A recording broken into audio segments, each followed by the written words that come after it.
12. If you would turn there, please. 1 Kings chapter 12. Growing wiser. That's what we're still on that topic. I think we've been on this topic for about a month now, maybe a little bit more. And specifically tonight, it's the stubborn. Have you been in a situation where someone asked for wisdom and you offered it, but they refused to listen without pointing at the one next to you? Have you been there before? Trying to protect Tim.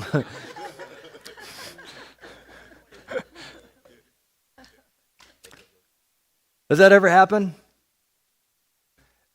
Maybe someone, they've asked for that wisdom. Help me out. Give me some direction here. Well, this is the wisest approach. This is the way that you should move. I just know it because I've been down this road before. And then they do the opposite. Yeah. What did you do when they did that?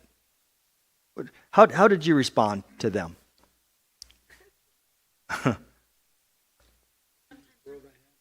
Just throw your hands up. Sometimes that's what you have to do sometimes. Just fine. Just whatever. Take the hard road.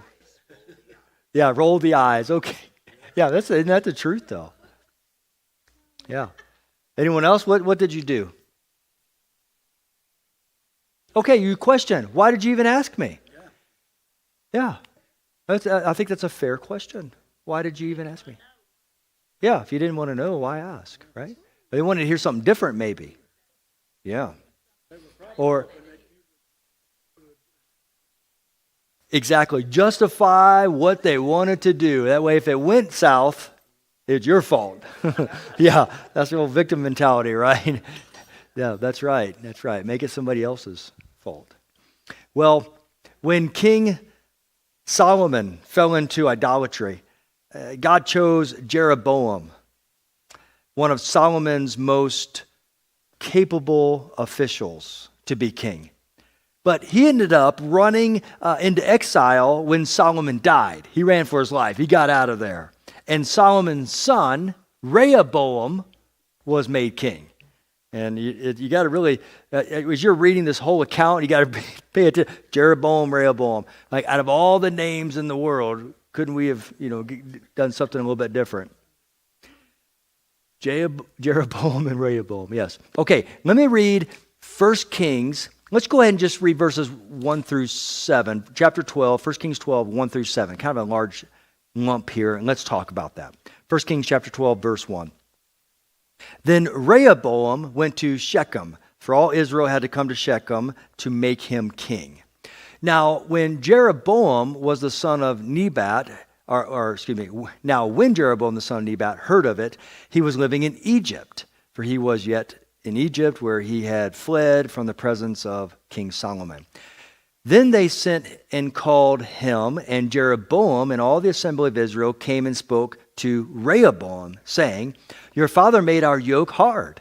Now therefore lighten the hard service of your father and his heavy yoke." Remember, dad was Solomon, right? "Heavy yoke which he put on us, and we will serve you." Then he said to them, "Depart for 3 days." So Rehoboam said, "Depart for 3 days, then return to me." So the people departed. King Rehoboam consulted with the elders who had served his father Solomon while he was still alive, saying, "How do you counsel me to answer this people?" Then they spoke to him. The elders spoke to Rehoboam and said, "If you will be a servant to this people today, and will serve them and grant them their petition and speak good words to them, then they will be your servants forever." Okay, sounds great. How did Rehoboam show, he's the king now, Solomon's son, right?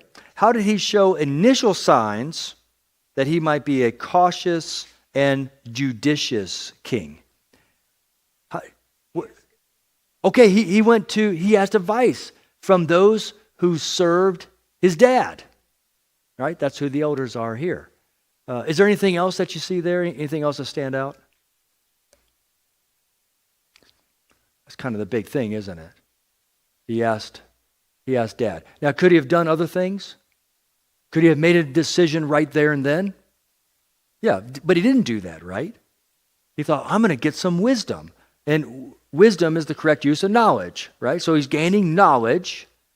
He's trying to make a right decision, so he goes to those who served his father. Now, Rehoboam must have had some confidence in those who served his dad. He grew up with these guys. He watched how his king, or how Solomon did a lot of things, and no doubt heard from these elders and how they had given his dad some good advice throughout his life. So Rehoboam had this confidence and he went to them. Now, let's hone in on verses 6 and 7 for a moment here. What gave credibility to the elders' advice? Now, I kind of hinted on this already. Yeah. What's that? They served Solomon over the years. I kind of jumped. I jumped ahead a little bit, but yeah, John.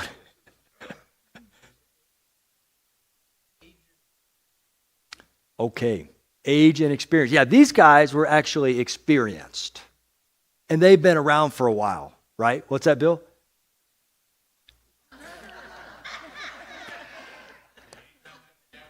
Anytime you can advertise Young at Heart. That's right. Young at Heart is on Monday. No, yeah. No, that's good. Okay, so let's look at verse 7 here. Verse 7. How did the elders make a case for the wisdom of their words?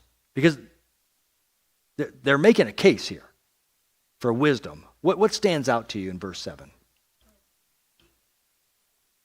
Okay, what was that? Told them to be pleasant and agree with them. Okay. All right. So if you give them this little thing, man, these guys are going to serve you forever.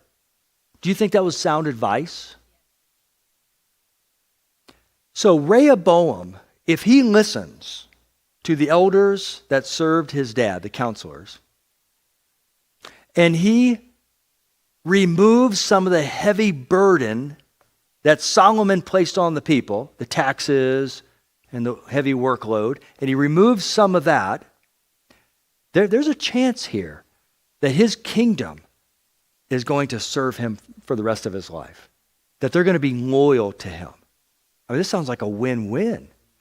Do you think it's problematic that Rehoboam agrees with this, with the elders?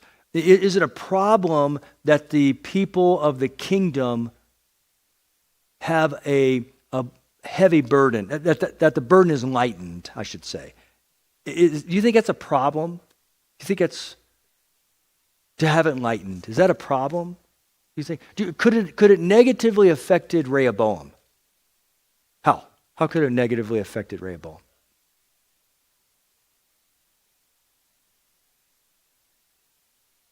Okay, so by giving in a little bit, maybe Rehoboam would feel like he's weak, and they would lose some respect. You know, it's interesting that when people ask me for wisdom, that they are calculating the words you're speaking. They're calculating those words to see how it impacts them. And that's why people don't listen to you sometimes. That's why people don't listen to me sometimes. It's because they're calculating what you're saying and seeing if what you are saying is going to impact them negatively or positively. Now, if it impacts them positively, then they're likely going to listen. And they're likely going to do what you said. But if they think for a moment that it's impacting them negatively, then they're not going to listen. So how we say things sometimes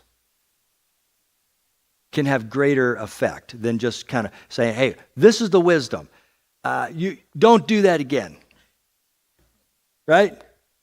I mean, if you keep falling in a hole, don't go near the hole. And you're like, in your brain, you're like, well, that's great. But then the person ignores you and they fall into the hole. So then you have to come along and say, okay, look, if you fall in the hole, then this is likely to happen. And eventually, you're going to break something. You're going to break an ankle if you keep falling. Why don't you take this route over here? this route is going to benefit you greater. It's a longer route, but it's a smooth, dry path with no holes. Exactly. So the way in which we give wisdom needs to be such that the person sees it as a benefit.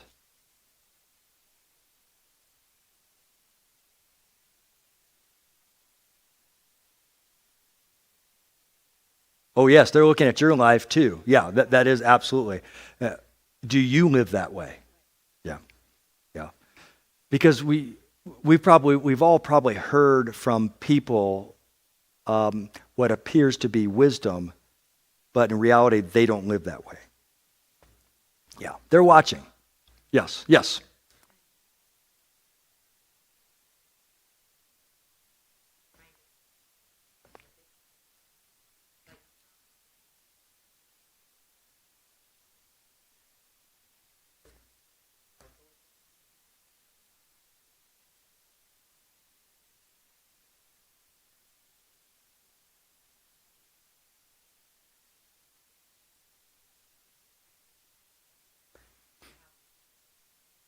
So okay, I like that. The approach is an important part to how people will perceive things. So we really shouldn't grab them by the collar, right? Now you probably want to do that sometimes. We're all in that place where we just want to grab somebody and shake them. Why? Just listen. Why would you do that over and over and over and over again? What's wrong with you? And then you talk to them. They've already shut you off. They're not going to listen. There's nothing there. They're just hanging out for a little bit until they can escape. That's it. Yeah, I get the impression, though, that these elders, just reading this and kind of getting the feel of it, that these guys were those who approached it very delicately and gently. So even if you give wisdom and you do it in a very gentle, delicate way to show how it will benefit that other person, they still may not listen, right? They still may not listen, yeah. Okay. Oh, you know it. It goes right along with free will, that we still operate with free will. We still have, I can still make up my own mind and do my own thing, right? And that's a very good point, thank you. That you can't force someone to do something.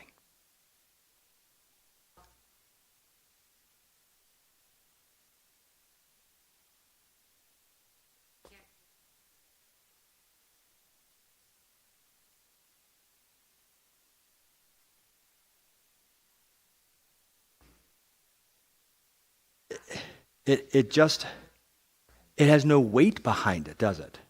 It may have nice looking clothes, but there's no weight behind it. It's empty. Yeah. Good point. Let's look at verses 8 and 9. Let's advance this a little bit here. Verses 8 and 9. But that conjunction there tells you something's up. Yeah, but Rehoboam forsook the counsel of the elders, which they had given him, and consulted with the young men who grew up with him and served him. So he said to them, "What counsel do you give that we may answer this people who have spoken to me, saying, 'Lighten the yoke which your father put on us'?" Okay, let's stop there. We don't know what's going to happen next. Okay, we don't know. We have no idea. That's as far as we've gotten here. Rehoboam had received sound guidance. At least that's from our perception. Why do you think he rejected it? Because when he went to his buddies, the kids that he grew up with, what he was doing, what he was shouting out was, "I reject what I just heard." Because look, if he really appreciated what the elders said, he wouldn't even have thought for a moment going somewhere else, right? Does that happen to us sometimes? Or have you had somebody come to you and ask for wisdom, and then they immediately go to someone else, and they kind of go from person to person to person until they're finding what they really want. You kind of get a sense that Rehoboam, you get a sense that Rehoboam already had in his mind what he wanted to do. He just has to find the right group to tell him that. Yeah.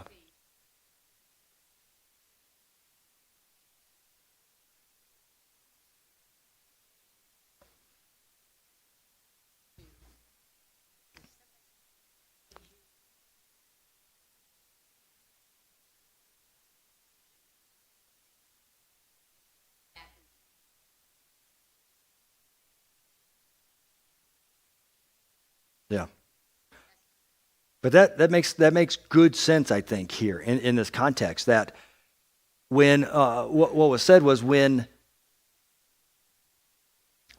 Rehoboam told Jeroboam to come back in 3 days, it was likely because he had already made up his mind that split second that that's not what he wanted to do. Yeah.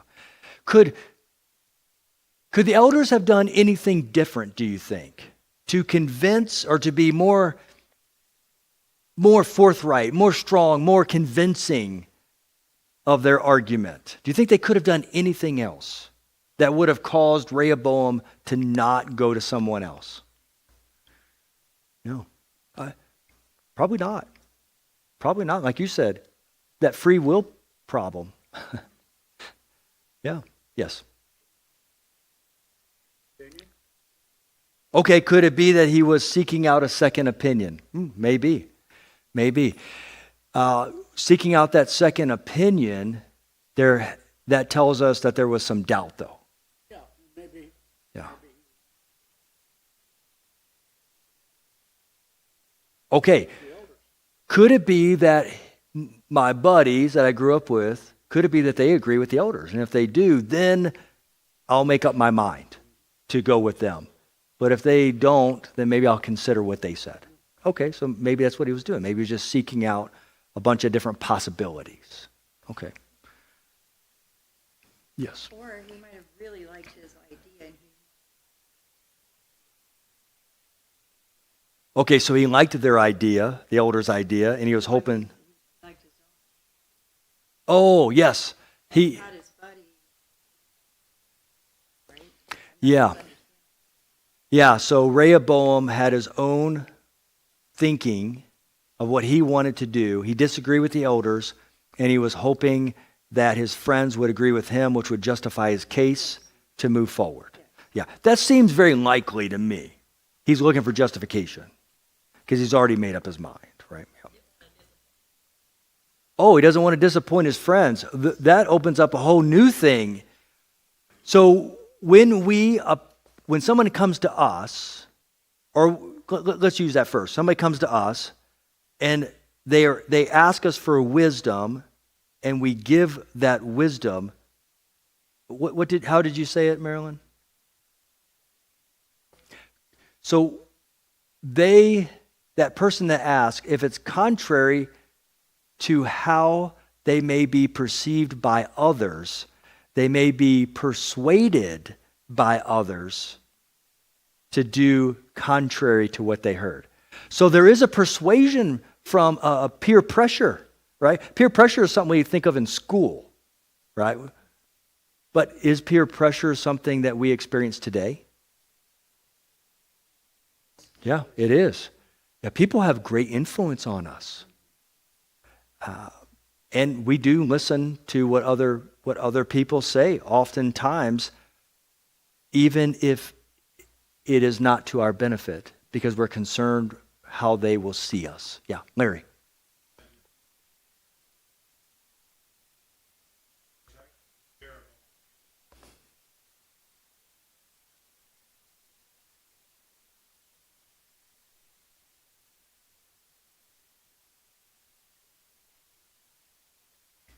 Yeah, that is a good observation, Larry. Thank you for bringing that up, because they do know each other.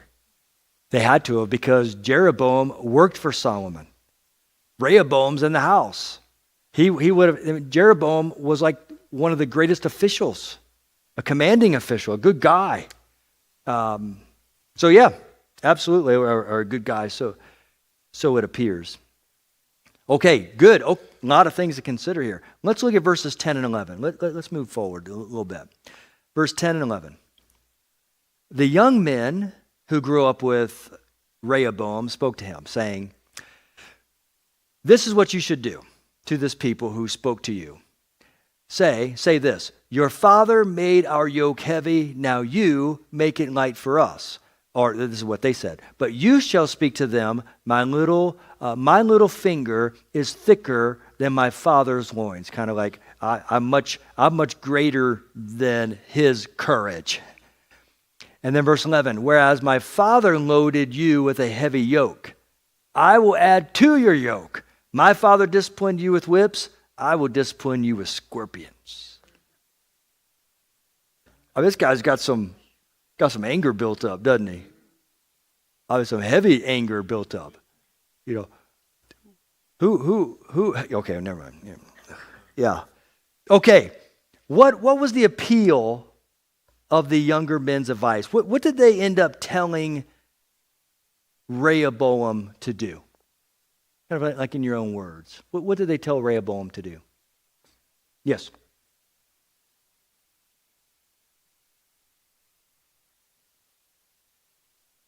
Whatever you do, don't make yourself look weak. Boy, that stands out loud, doesn't it? Yeah. You tell them that what my dad did is in no comparison to what I have the ability to do. Oh, wow. Yes. How old is Rehoboam? I don't know how old Rehoboam is at this time. He's a younger guy. But I don't know exactly. Yeah. Does anybody have a study Bible that may kind of say his age? My way of thinking is, the reason I ask that question is the younger men that he grew up with, are they 20? Are they, because if it's difference,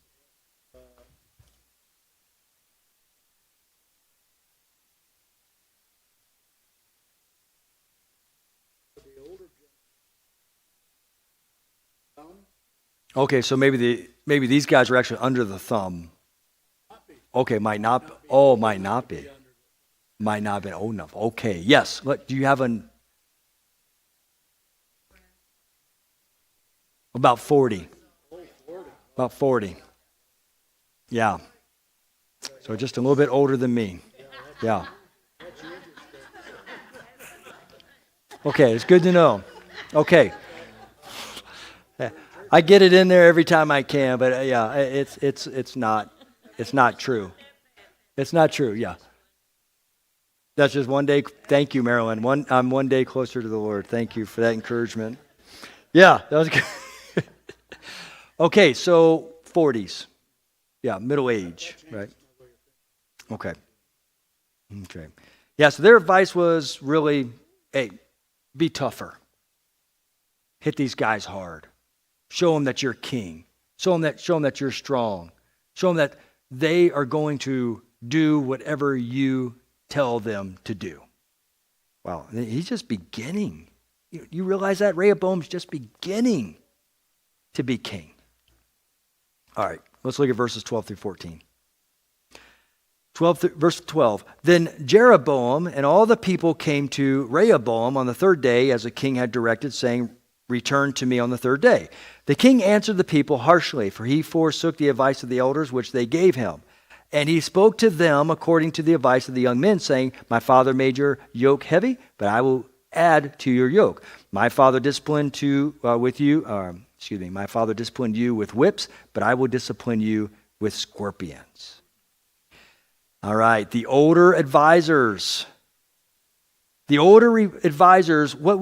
What you see there is they're not yes men type of people. They weren't trying to just get on the new king's good side. They were genuinely trying to give him wisdom. And it was at some risk to themselves, believe it or not.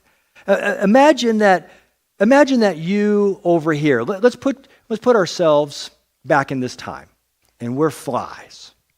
Okay, just for a moment. We're not for too long. We're flies that have ears and intellects. We can understand what other people say. These elders have given their advice to the young Rehoboam, the new king.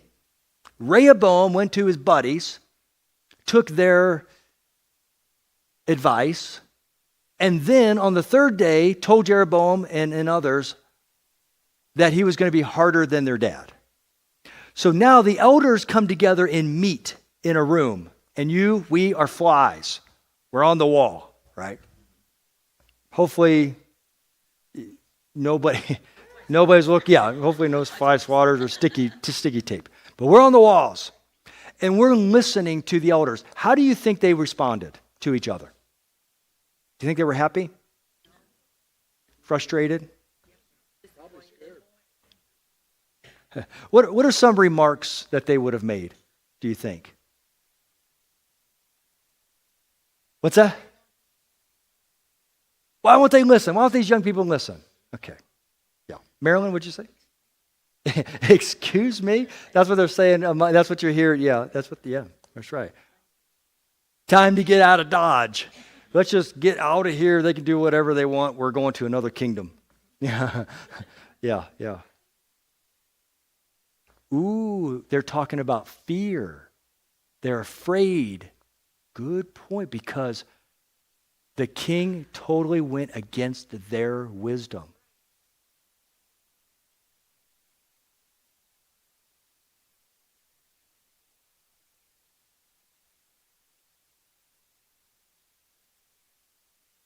Okay. So fear that things are going to change, that it's going to get worse in their kingdom. I could hear them saying that. Yeah. Yeah, good. Any other thoughts? What other remarks are these elders saying to one another in this room, this closed room? No. Yes. Ooh. Wow, Tom. Tom,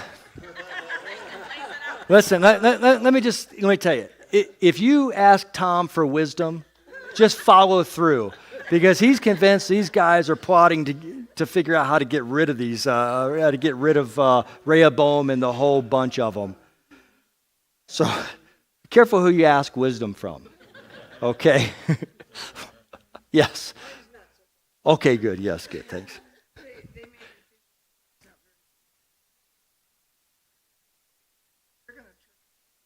Okay, that's not real smart. The whole country or the whole kingdom is going to turn against the Rehoboam. So they're still thinking wisdom, maybe. They're still thinking through what the possibilities are, and in this case, very negative possibilities. Okay. Well, have you ever thought anything similar to that? Well, we know what Tom thinks. But have you ever felt any? You ever thought similar things or said similar things when people have come to you and asked for wisdom, and then they neglected the wisdom and did their own thing? Have you ever said, "What is wrong with this?" My children. So if you said, "What's wrong with them?" Well, they ask, Mom, what do you think? I give my opinion, and then they go, okay, thanks, and then out the door, or they go on, Yeah. But I think and sometimes I also think they ask it to see how on par they are with you, Yes. to see how close. So when they do that, when they neglect what you have said, when you go home and you're in your house alone, what do you say to them? Children. Pray for. Yeah. Yeah. Yeah, it is. Yes, especially hesitant. Not all. But a lot of Mm-hmm. I passed it hard because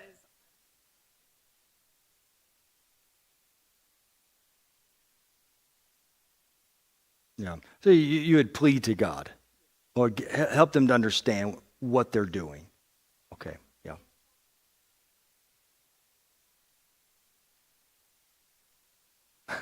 And that is true. That is true, isn't it? They end up doing the wrong thing, then they end up listening to you down the road. Maybe. Yeah. Yeah.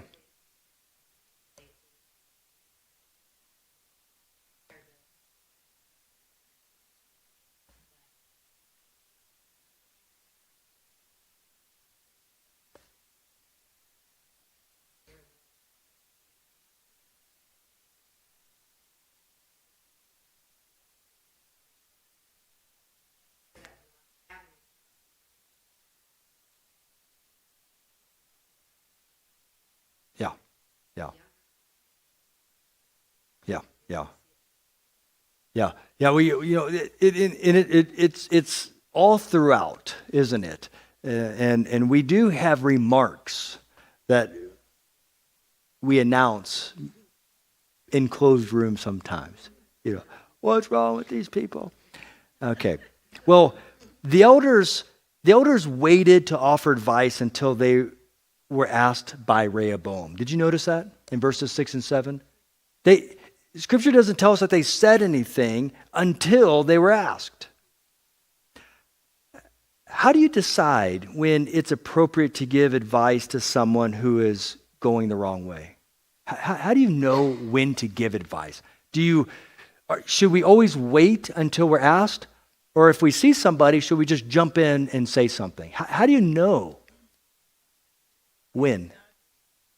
Okay, so we pray, ask God, give me wisdom. James 1, right? Yeah. Okay. Wait for opportunity. So if the opportunity presents itself for us to be able to say something, then grab it. I think that's wise. Yes. Good wisdom in here.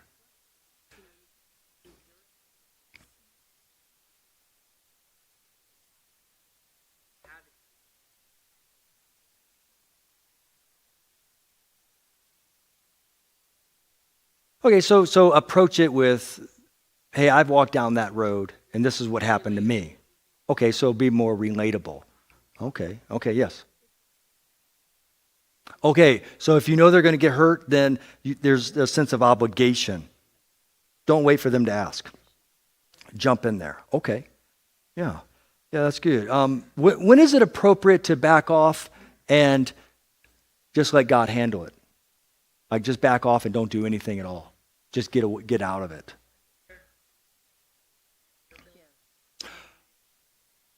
Okay, so if you're talking to them and you kind of sense from them that they're angry with you, maybe it's just don't go down that road. Okay, yeah. Any other thoughts? Yes, Tom.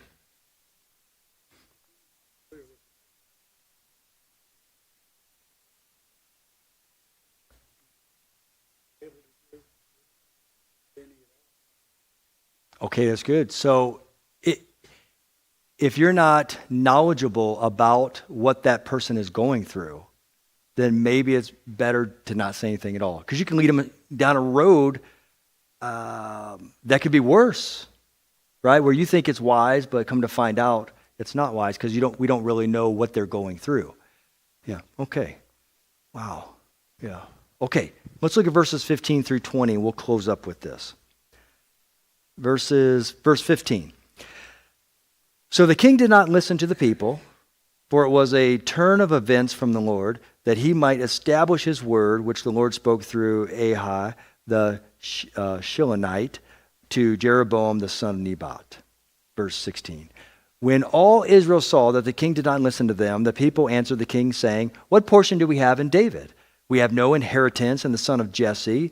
To your tents, O Israel. Now look after your own house, David." So Israel departed to their tents. But as for the sons of Israel who lived in the cities of Judah, Rehoboam reigned over them. Then King Rehoboam sent Adoram, who was over the forced labor, and all Israel stoned him to death. I mean, I'm thinking Tom here, And King Rehoboam made haste to mount his chariot to flee to Jerusalem. So Israel had been in rebellion against the house of David to this day. It came about when all Israel heard that Jeroboam had returned, that they sent and called him to the assembly and made him king over all Israel. None but the tribe of Judah followed the house of David. Wow. This turned out to be a disaster. Rehoboam's decision to reject his elders' advice bore prompt and lasting political effects. Verse 15. Let's hone in on that just for a moment. What perspective does verse 15 bring to those events? What stands out to you?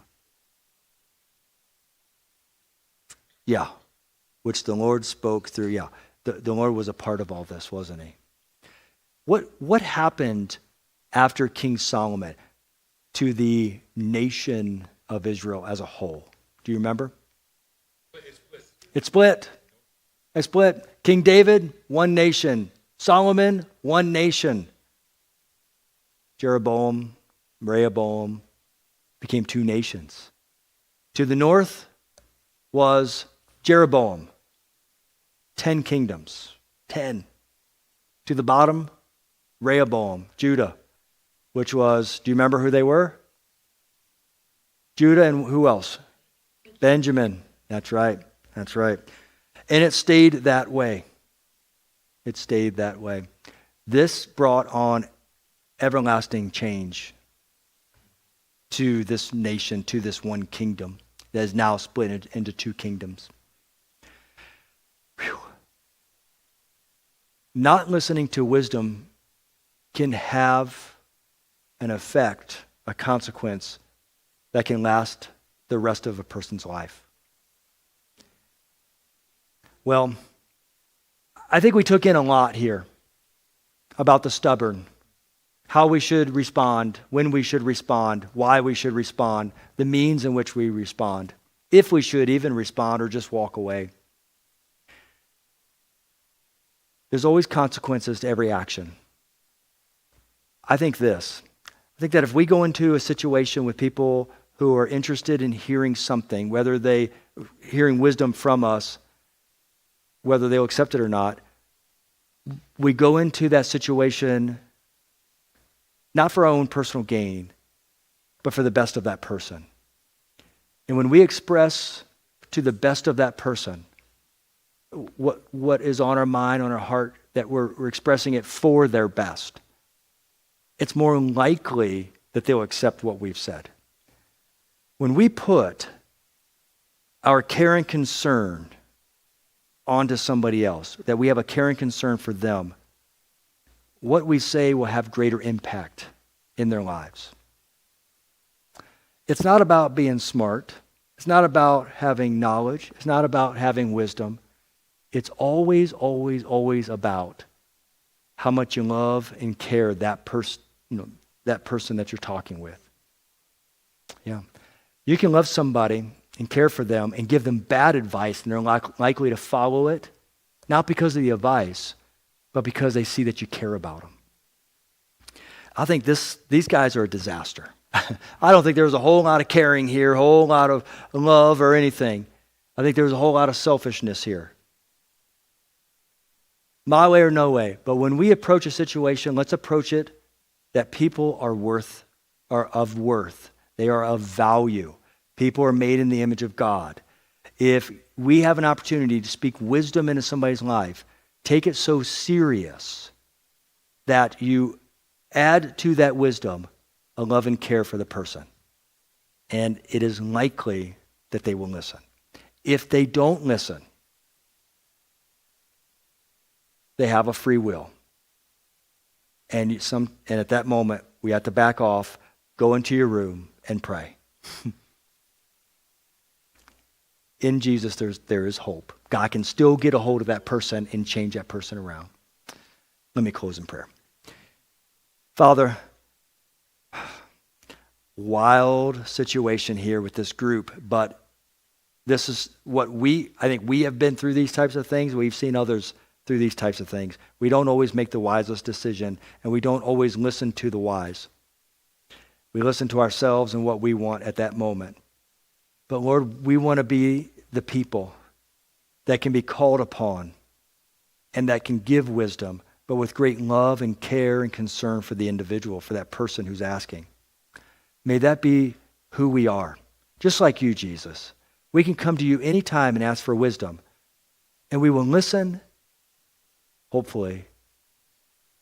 But even the intent to listen is based off of your deep love for us.